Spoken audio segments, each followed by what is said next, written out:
Hello everyone, welcome to a new video. Today we are going to read. I am going to read to you.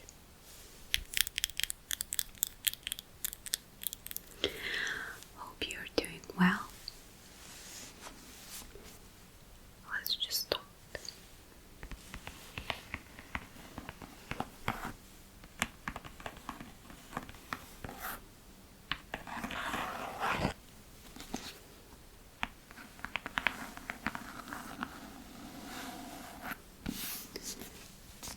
So the book that I'm going to read to you today is this lovely Emma by Jane Austen.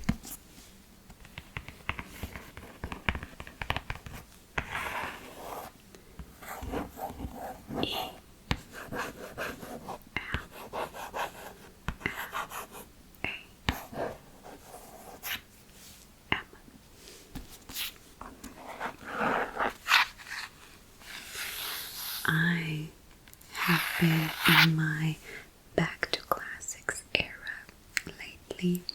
I've been reading some classics and I thought, why not share and read one of them to you.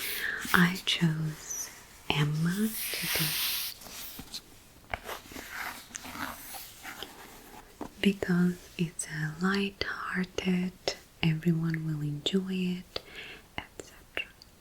Hopefully that will be the case.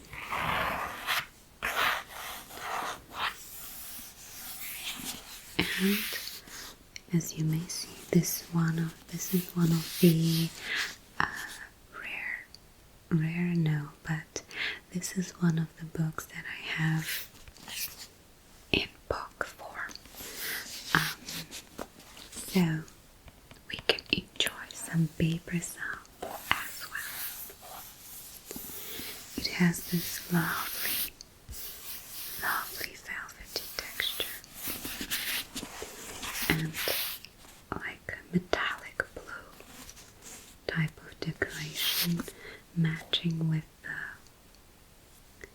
this ribbon to find the page. Okay, so let me just start. I will be reading from chapter 13. There could hardly be a happier creature in the world than Mrs. John Knightley in this short visit to Hartfield, going about every morning among her old acquaintance with her 5 children, and talking over what she had done every evening with her father and sister. She had nothing to wish otherwise, but that the days did not pass so swiftly. It was a delightful visit, perfect in being much too short. In general, their evenings were less engaged with friends than their mornings, but one complete dinner engagement, and out of the house too, there was no avoiding, though at Christmas Mr. Weston would take no denial.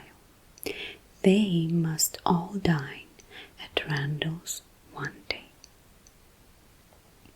Even Mr. Woodhouse was persuaded to think it a possible thing of preference to a division of the party. How they were all to be conveyed, he would have made a difficulty if he could, but as his son and daughter's carriage and horses were actually at Hartfield, he was not able to make more than a simple question on that head.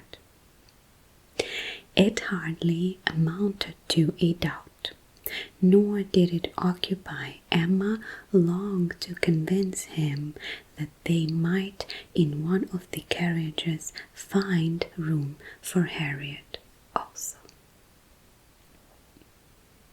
Harriet, Mr. Elton, and Mr. Knightley, their own special set, were the only persons invited to meet them. The hours were to be early, as well as the numbers few, Mr. Woodhouse's habits and inclinations being consulted in everything. The evening before this great event, for it was a very great event that Mr. Woodhouse should dine out on the 24th of December, had been spent by Harriet at Hartfield, and she had gone home so much indisposed with a cold that but her own earnest wish of being nursed by Mrs. Goddard, Emma could not have allowed her to leave the house. Emma called on her the next day and found her doom already signed with regard to Randall. She was very feverish and had a bad sore throat. Mrs. Goddard was full of care and affection. Mr. Perry was talked of, and Harriet herself was too ill and low to resist the authority which excluded her from this delightful engagement, though she could not speak of her loss without many tears. Emma sat with her as long as she could, to attend her in Mrs. Goddard's unavoidable absences, and raise her spirits by representing how much Mr. Elton's would be depressed when he knew her state, and left her at last tolerably comfortable in the sweet dependence of this having a most comfortless visit, and of their all missing her very much. She had not advanced many yards from Mrs. Goddard's door when she was met by Mr. Elton himself, evidently coming towards it, and as they walked on slowly together in conversation about the invalid, of whom he, on the rumour of considerable illness, had been going to inquire, that he might carry some report of her to Hartfield, they were overtaken by Mr. John Knightley, returning from the daily visit to Donville with his two eldest boys, whose healthy, glowing faces shewed all the benefit of the country run, and seemed to ensure a quick dispatch of the roast mutton and rice pudding they were hastening home for. They joined company and proceeded together. Emma was just describing the nature of her friend's complaint. A throat very much inflamed, with a great deal of heat about her, a quick, low pulse, and she was sorry to find from Mrs. Goddard's that Harriet was liable to very bad sore throats, and had often alarmed her with them. Mr. Elton looked all alarm on the occasion, and he exclaimed, "A sore throat! I hope not infectious. I hope not of the putrid infectious sort. Has Perry seen her?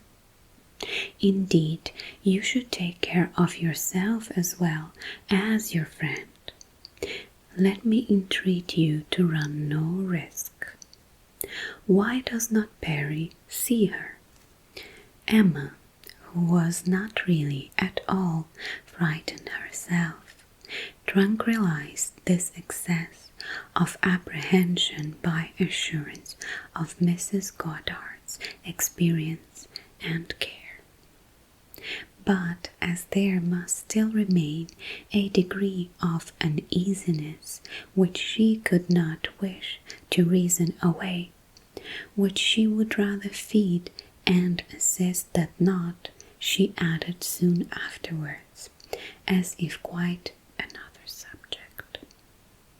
It is so cold, so very cold, and looks and feels so very much like snow, that if it were to any other place, or with any other party, I should really try not to go out today, and dissuade my father from venturing.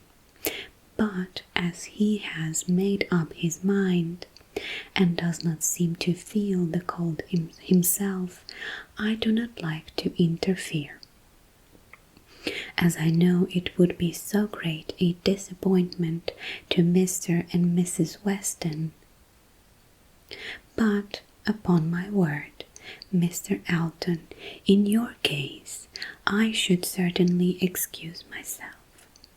You appear to me a little hoarse already, and when you consider that demand of voice, and what fatigues tomorrow will bring, I think it would be no more than common prudence to stay at home and take care of yourself tonight.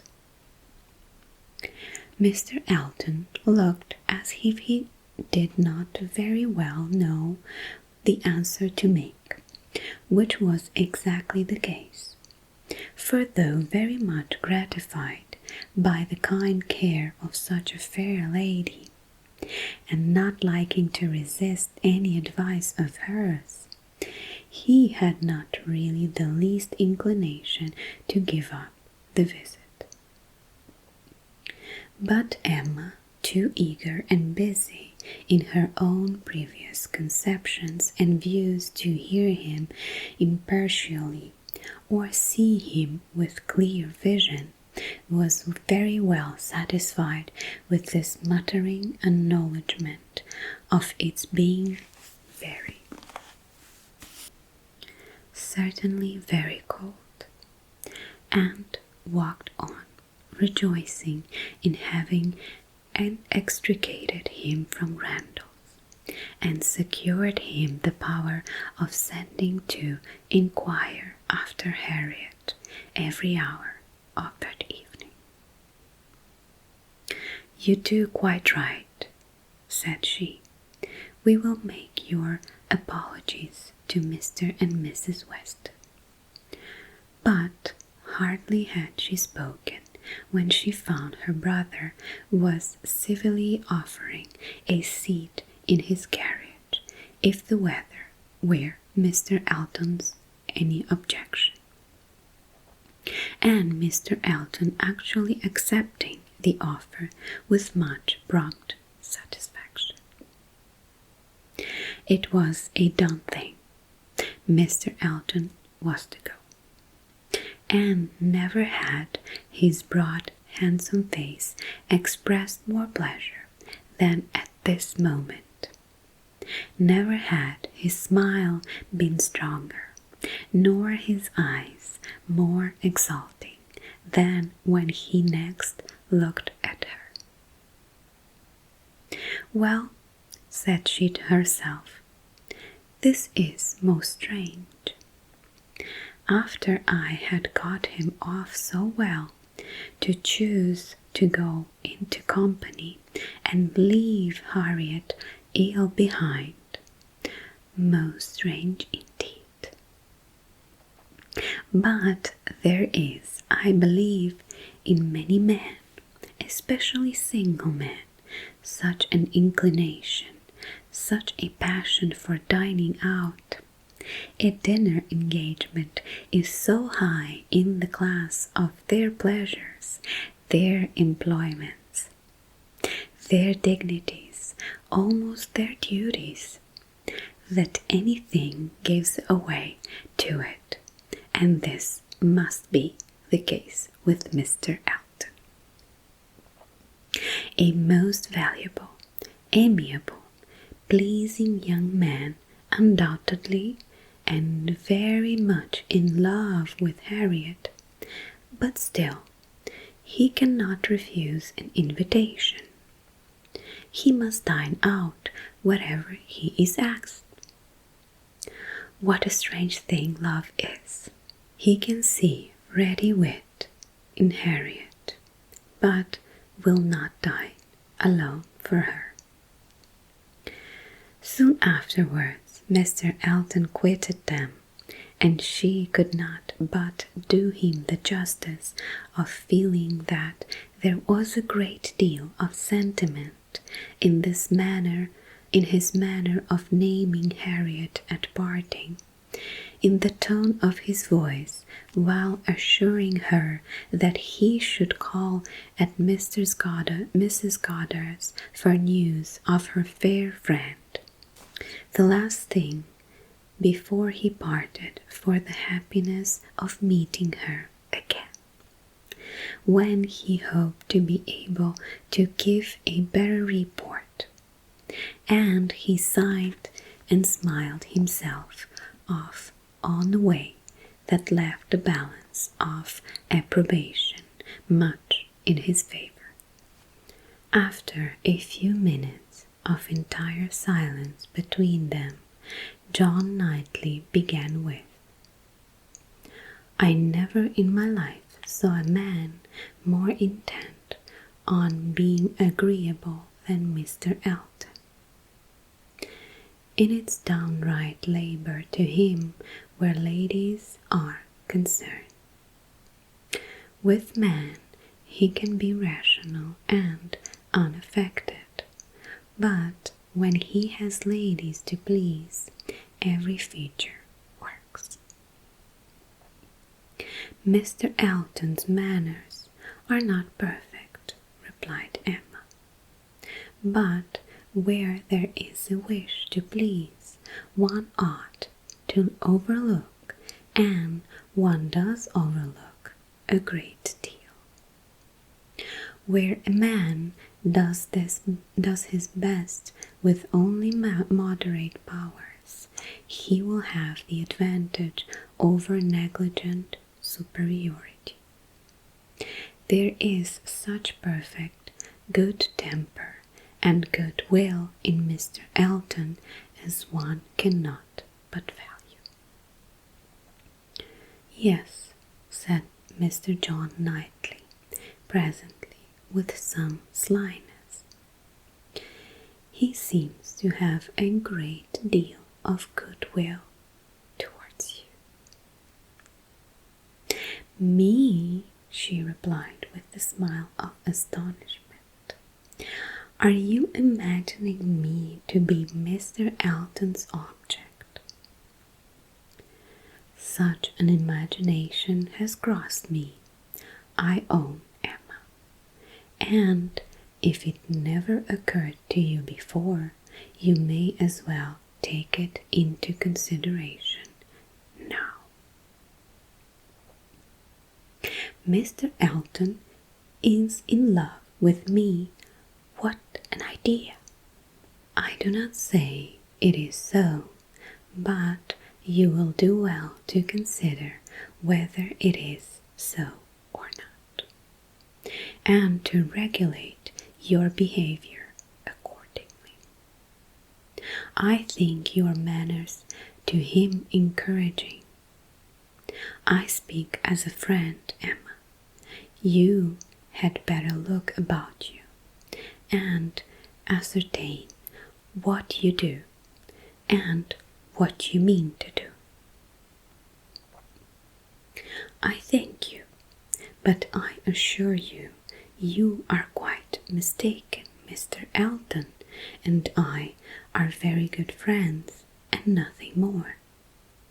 And she walked on, amusing herself in the consideration of the blunders which often arise from a partial knowledge of circumstances, of the mistakes which people of high pretensions to judgment are for even falling into, and not very well pleased with her, rather for imagining her blind and ignorant, and in want of counsel. He said no more.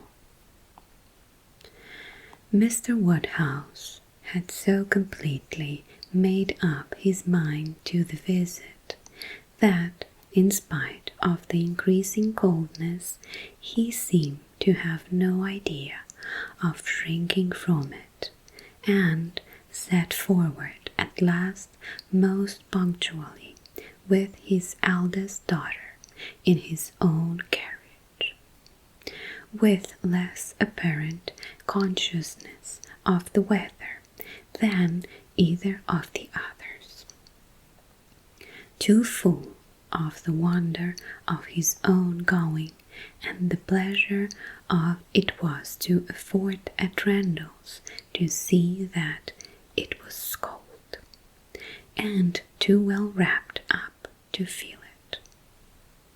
The cold, however, was severe, and by the time the second carriage was in motion, a few flakes of snow were finding their way down, and the sky had the appearance of being so overcharged as to want only a milder air to produce a very white world in a very short time.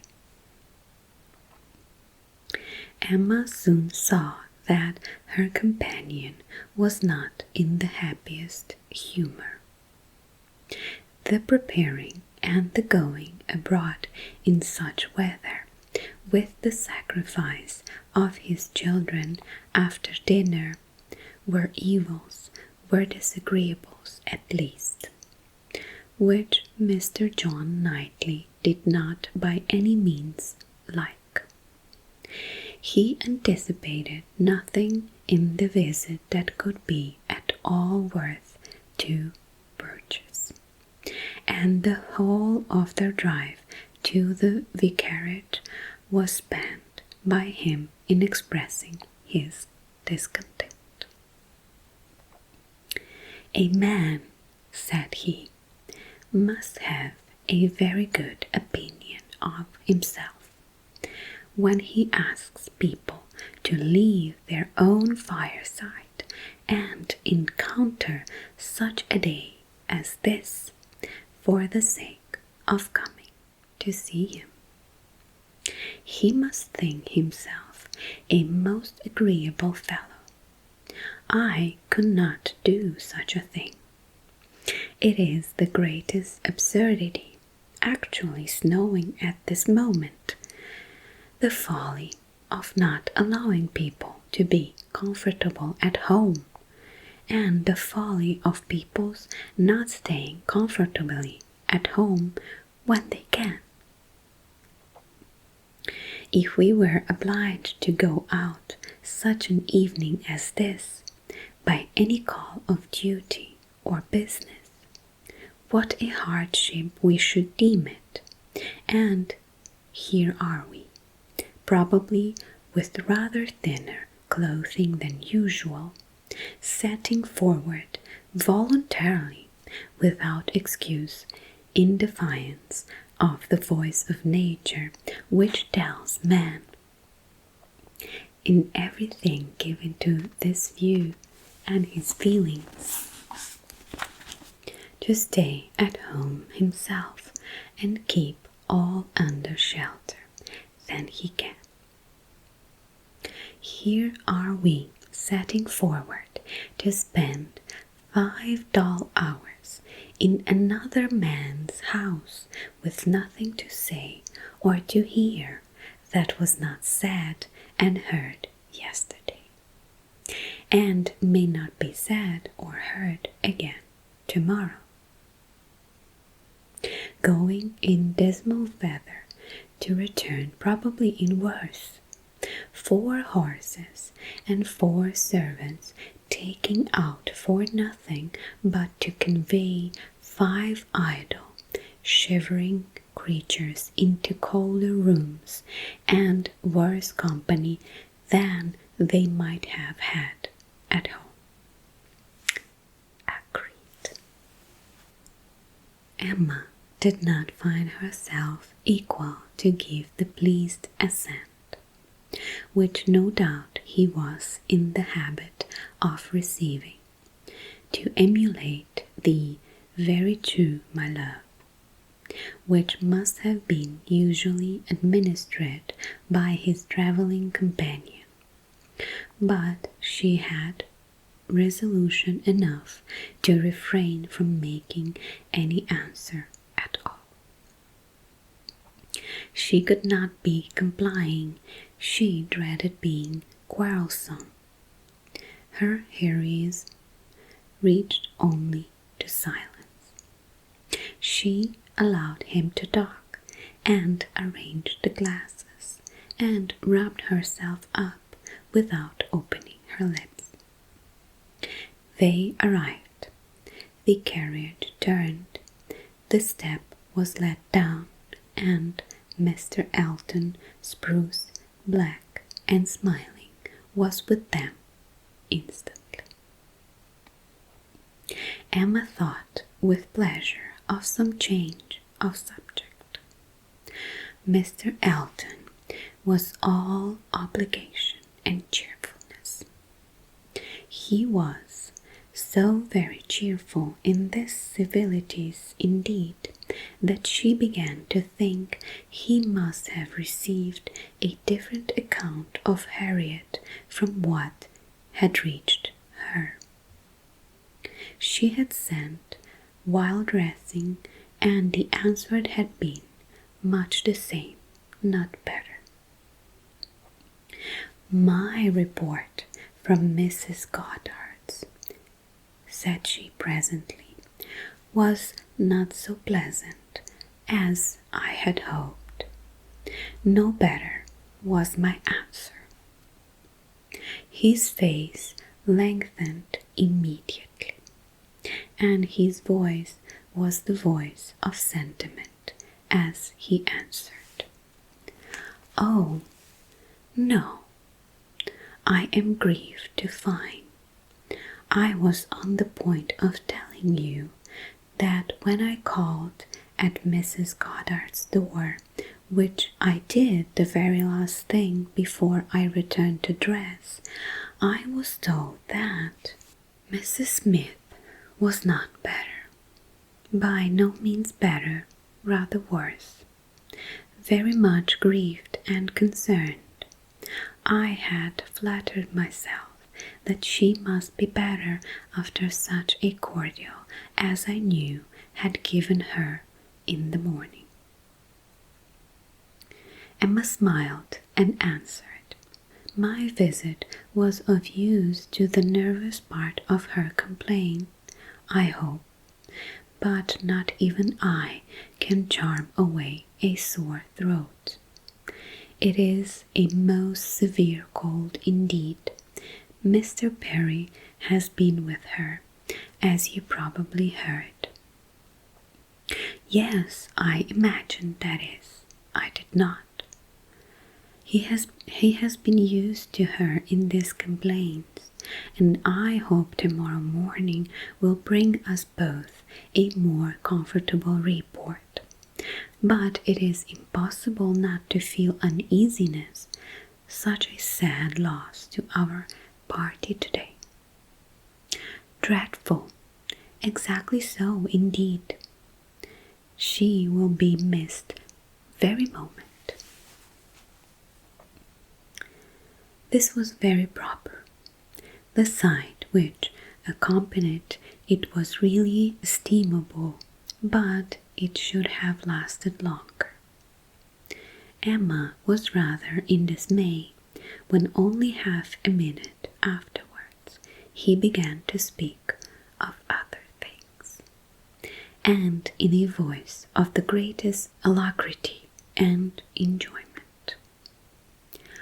"What an excellent device," said he, "the use of a sheepskin for carriages. How very comfortable they make it. Impossible to feel cold with such precautions. The contrivances of modern days indeed have rendered a gentleman's carriage perfectly complete.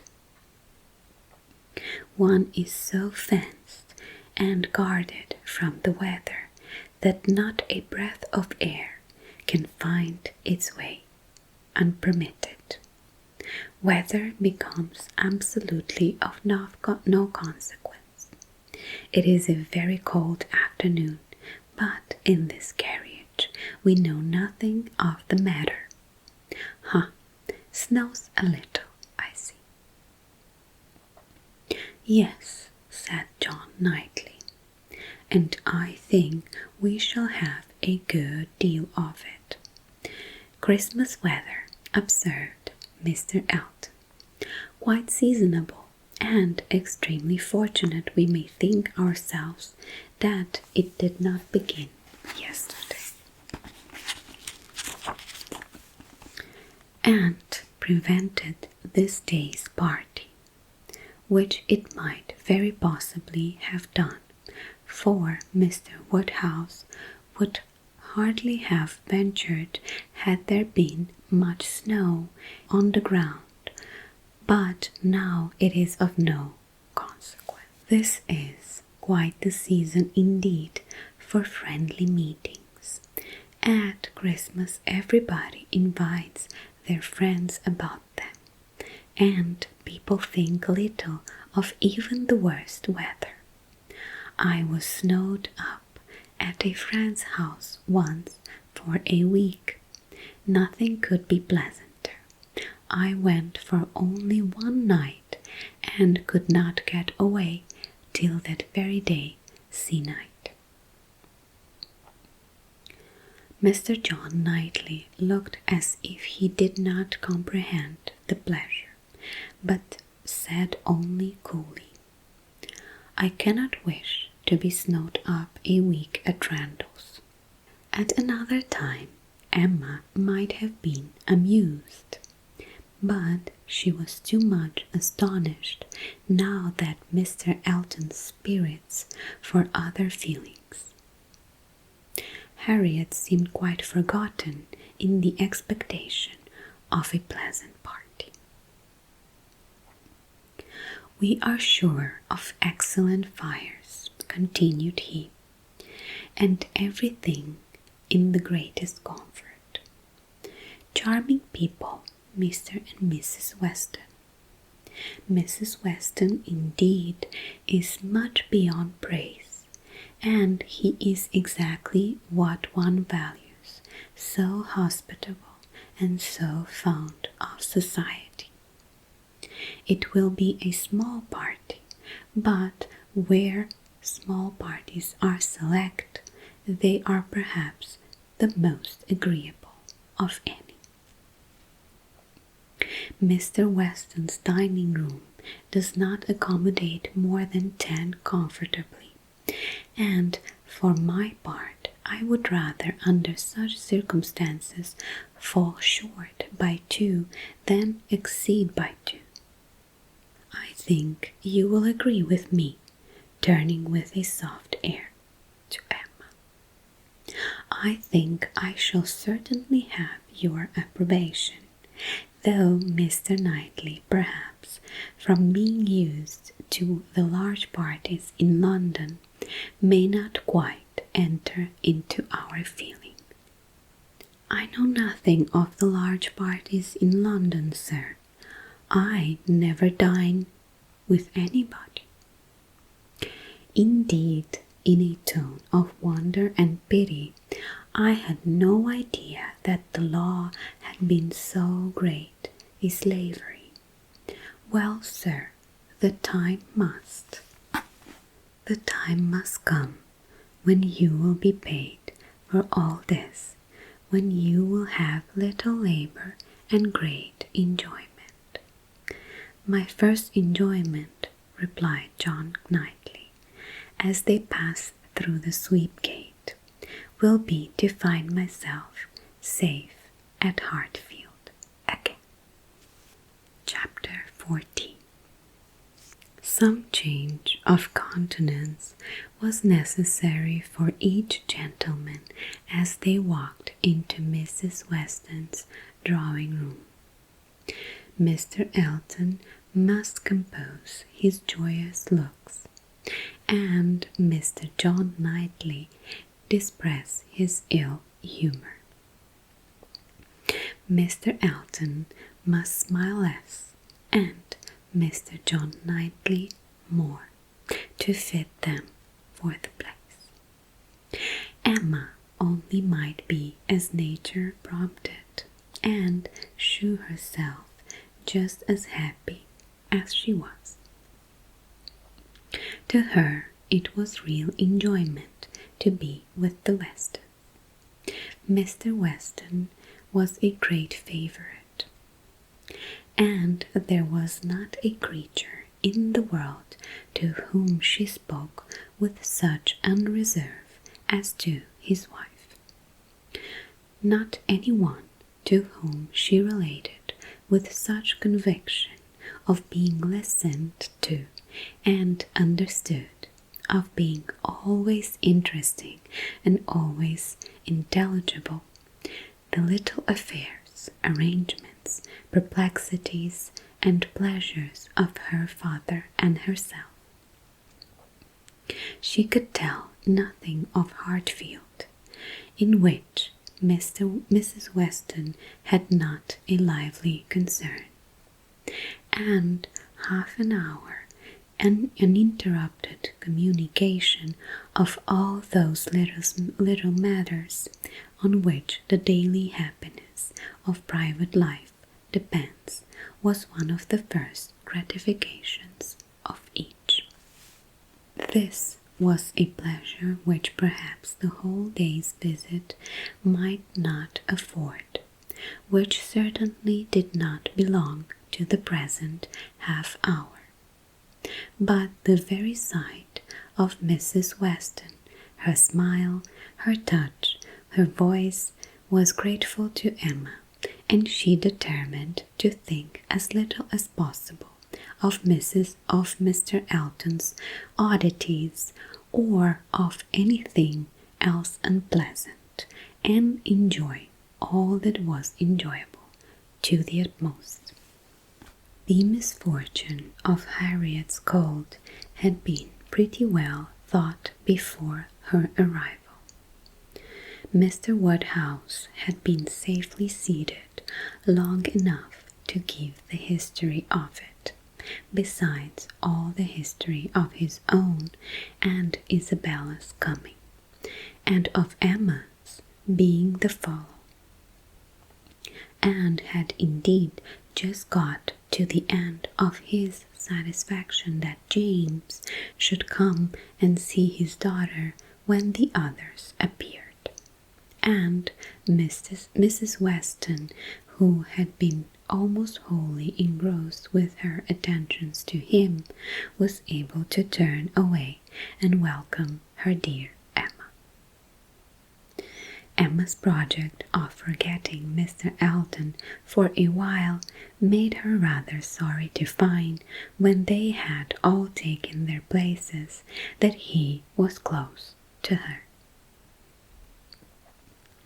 The difficulty was great of driving his strange insensibility towards Harriet from her mind, while he not only sat at her elbow, but was continually obtruding his happy countenance on her notice, and solicitously addressing her upon every occasion, instead of forgetting him, his behavior was such that she could not avoid the internal suggestion of, "Can it really be as my brother imagined?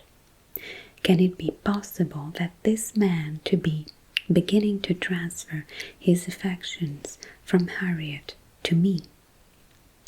Absurd and insufferable.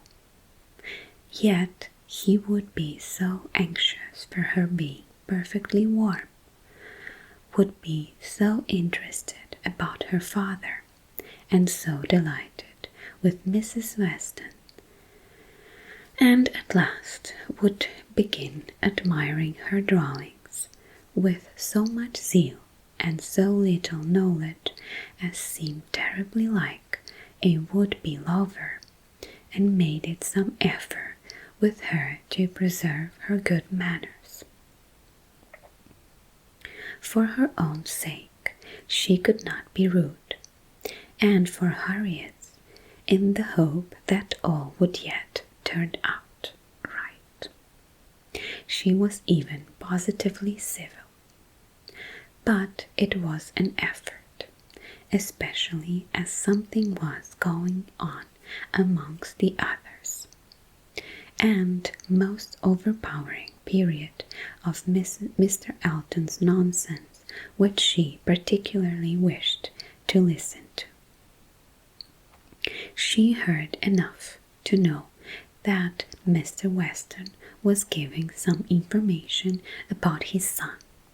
She heard the words "my son" and "Frank" and "my son" repeated several times over, and from a few other half-syllables very much suspected that he was announcing an early visit from his son.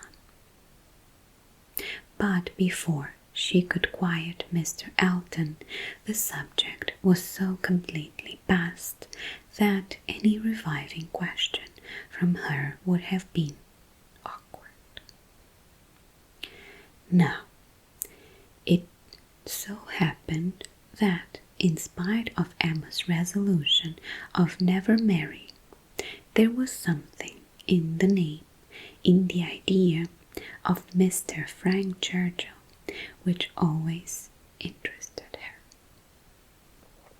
She had frequently thought, especially since her father's marriage with Miss Taylor, that if she were to marry, he was the very person to suit her in age, character, and condition. He seemed by this connection between the families quite to belong to her. She could not but suppose it to be a match that everybody who knew them must think of.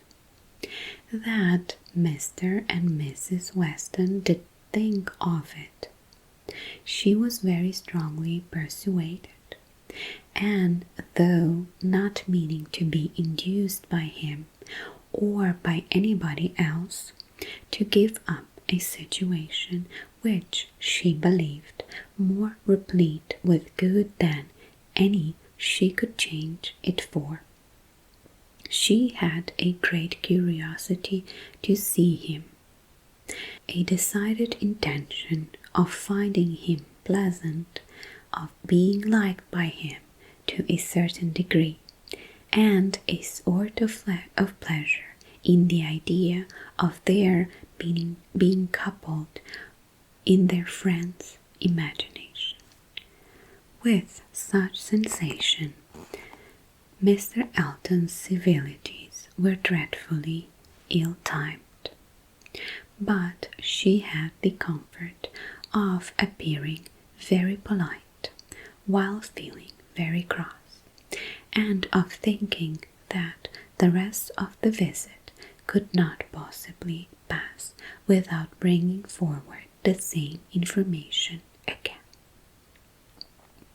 or the substance of it, from the open-hearted Mr. Weston. So it proved, for even happily released from Mr. Elton and seated by Mr. Weston and dinner, he made use of the very first interval in the case of hospitality, the very first leisure from the saddle of mutton, to say to her, "We want only 2 more to be just the right number. I should like to see 2 more here. Your pretty little friend, Miss Smith, and my son, and then I should say we were quite complete. I believe you did not hear me telling the others in the drawing-room that we are expecting Frank. I had a letter from him this morning, and he will be with us within a fortnight." Emma spoke with a very proper degree of pleasure, and fully assented to his proposition of Mr. Frank Churchill and Miss Smith making their party quite complete. "He has been waiting to come to us," continued Mr. Weston, "ever since September. Every letter has been full of it, but he cannot command his own time. He has those to please who must be pleased, and who, between ourselves, are sometimes to be pleased only by a good many sacrifices. But now I have no doubt of seeing him here about the 2nd week of January. What a very great pleasure it will be to you, and Mrs. Weston is so anxious to be acquainted with him that she must be almost as happy as yourself." "Yes, she would be, but that she thinks there will be another put off.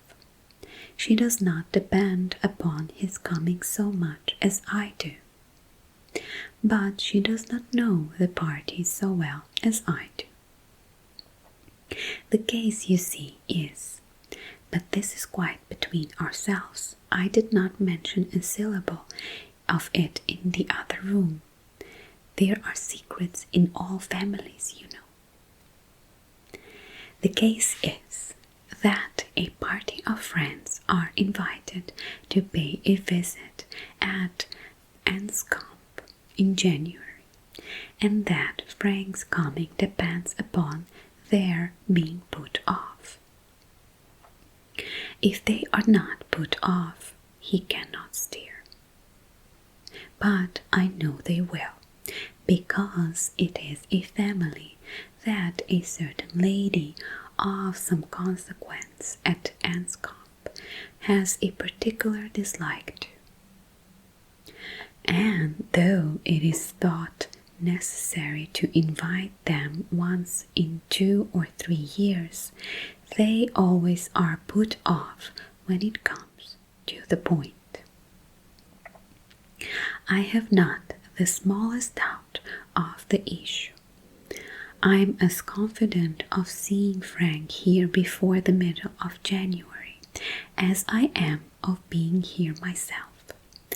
But your good friend there, nodding towards the upper end of the table, has so few vagaries herself, and has been so little used to them at Hartfield, that she cannot calculate on their effects, as I have been long in practice of doing.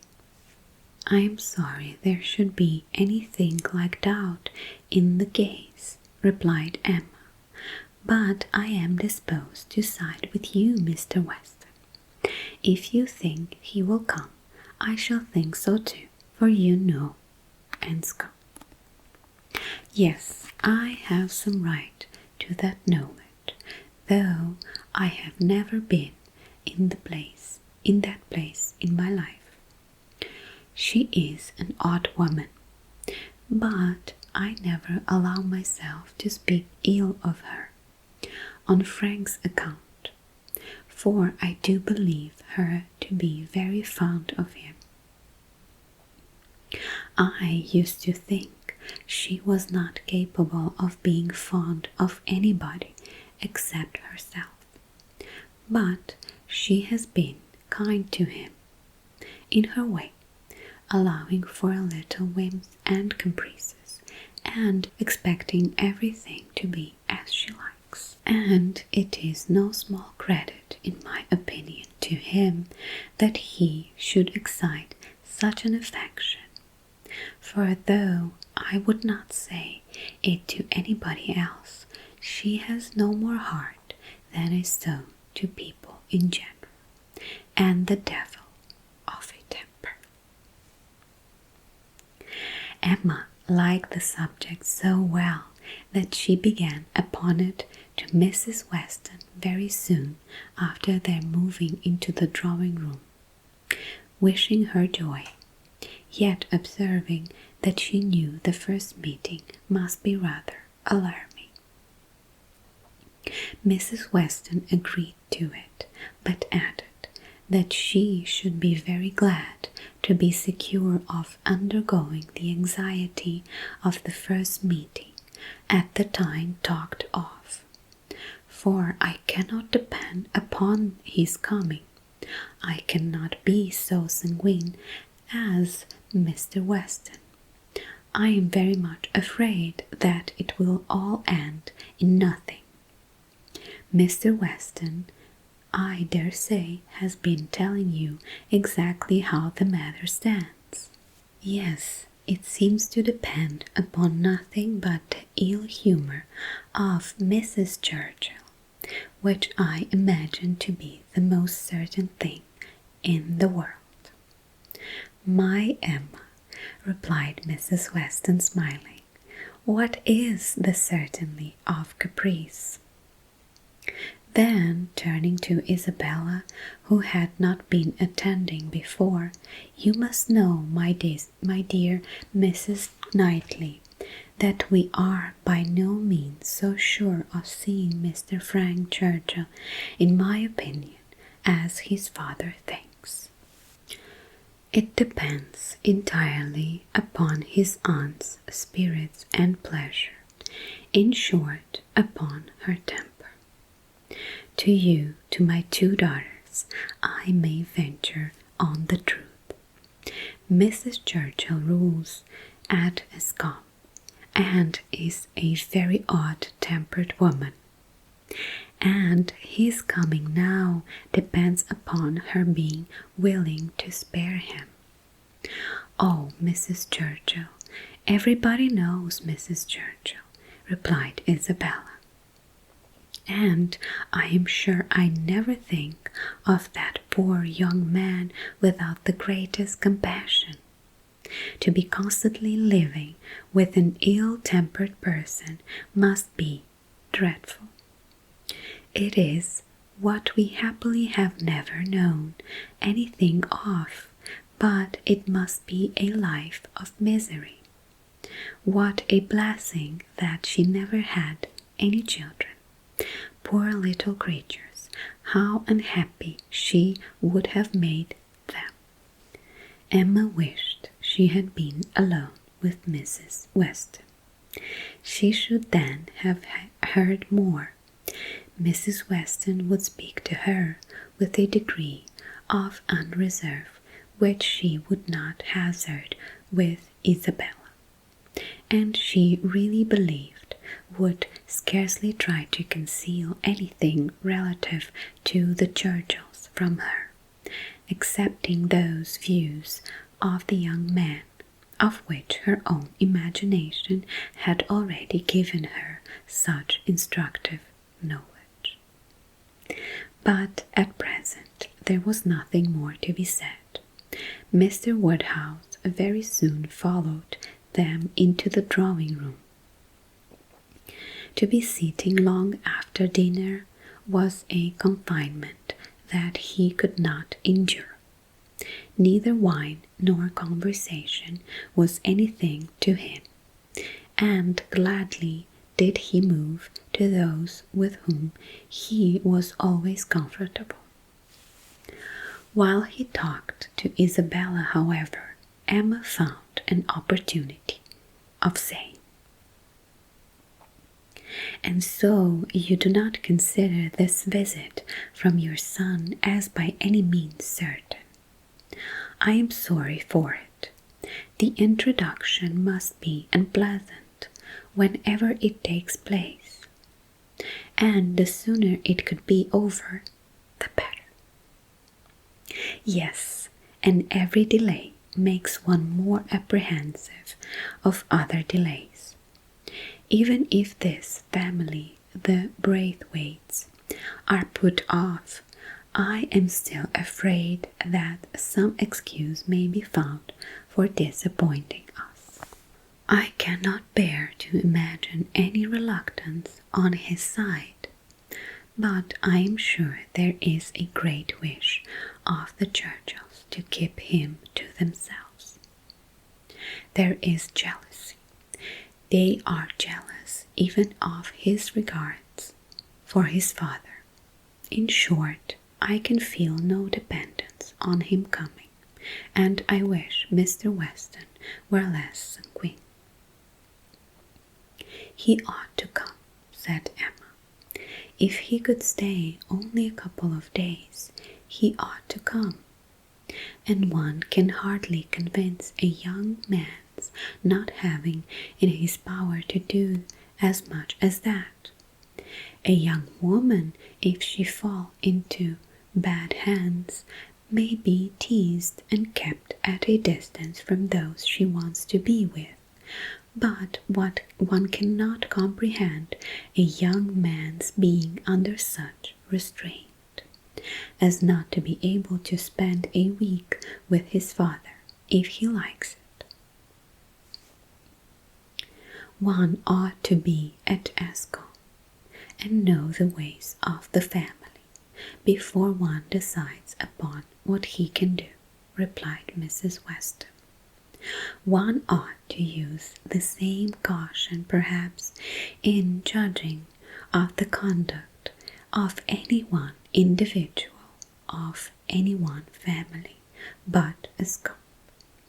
I believe certainly must not be judged by general rules.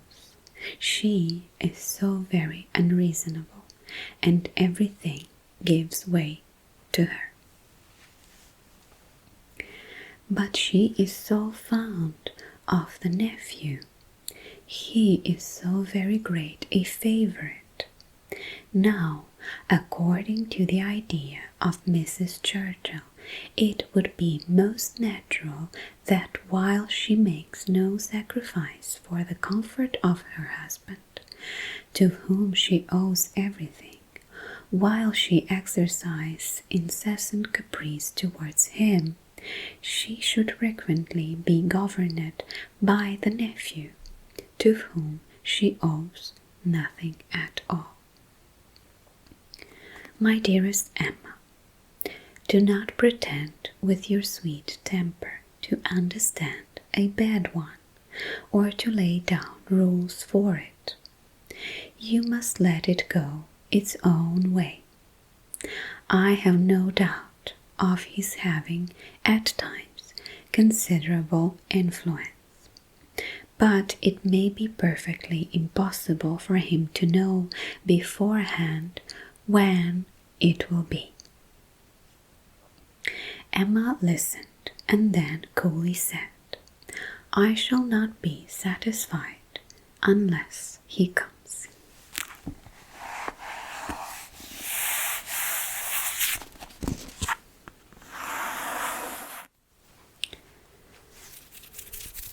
Anyway, those are the chapters that I wanted to read to you. Hopefully they will be enticing to, motivate you to actually read the book. I find the book very fun. Again, it's very light-hearted and anyway, just entertaining in general. Hopefully this was enjoying for you, relaxing, and all that good stuff. And